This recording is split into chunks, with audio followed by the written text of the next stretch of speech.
Hi everyone, I'm Ashlee Locker. I am a freshman at the University of South Florida, about to be a sophomore, and today I'm going to be talking about my semester-long project, which is about genetic disorders affecting speech diversity across the globe.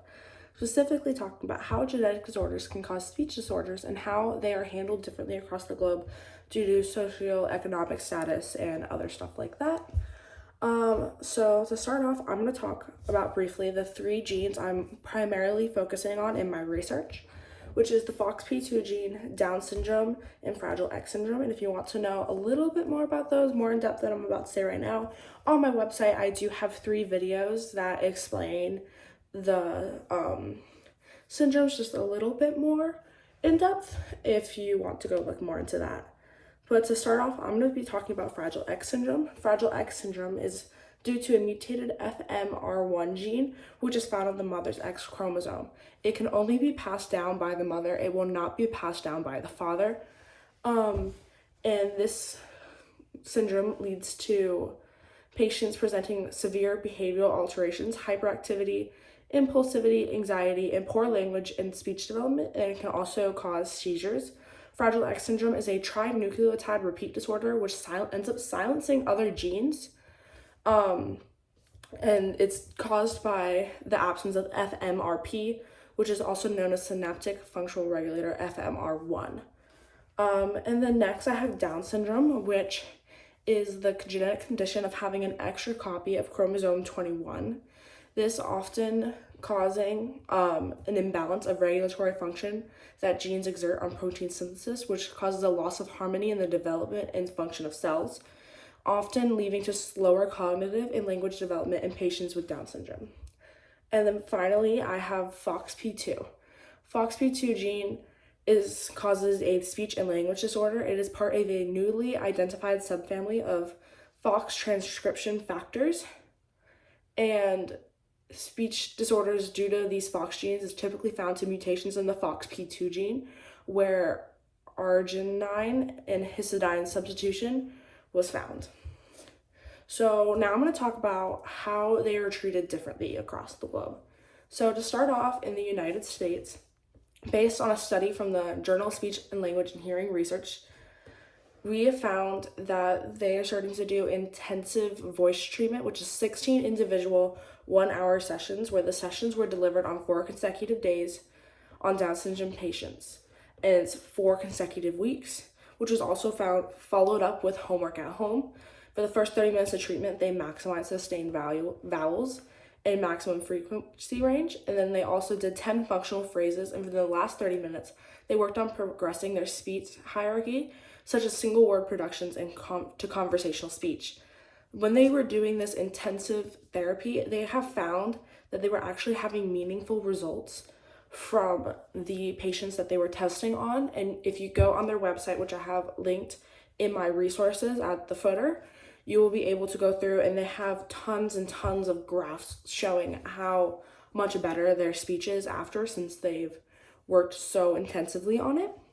However, if you go to other countries such as the Czech Republic, speech therapy there is not very widespread there at all.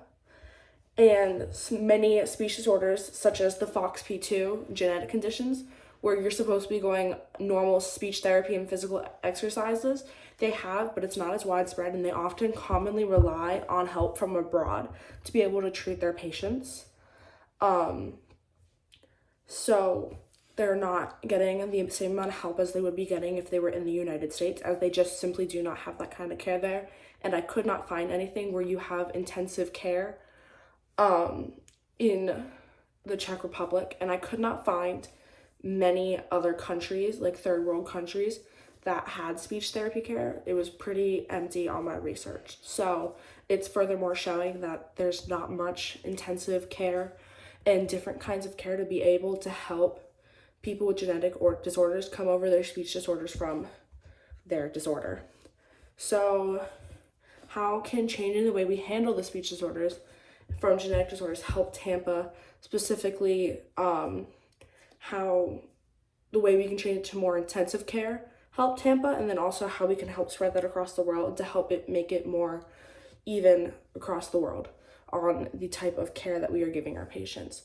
So since we found that more intensive care for speech disorders based on genetic disorders like Down syndrome leads to more positive, meaningful outcomes, if we use the 7,850 speech pathologists as stated by the U.S. Bureau of Labor Statistics, with lots of them concentrated in major cities like Tampa and Orlando, we will hopefully be able to see more patients breaking through their barriers and increasing their speech if we are able to carry on with intensive type care.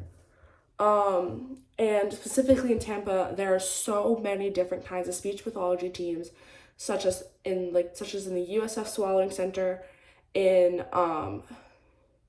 the Moffitt Cancer Center, and Shriners Hospital. They have so many different kinds of speech teams that are able to help so many different kinds of people, whether you have a genetic disorder or not causing your speech disorder. And they all have so many different kinds of approaches, especially with how the Joy McCammon Culver Center for USF Health specifically has a swallowing center helping people with swallowing diseases on top of speech diseases. And these are just a few of numerous types of teams in Tampa that can overall help. And I hope that we can move these across the globe so we can help more people than just in Tampa and make it more widespread with the type of treatment and care we are giving. Overall, the way we handle treating genetic disorders-based speech disorders needs to become more intensive and widespread across the globe.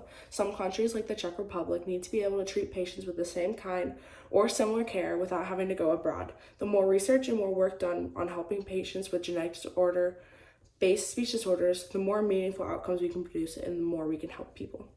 Thank you so much.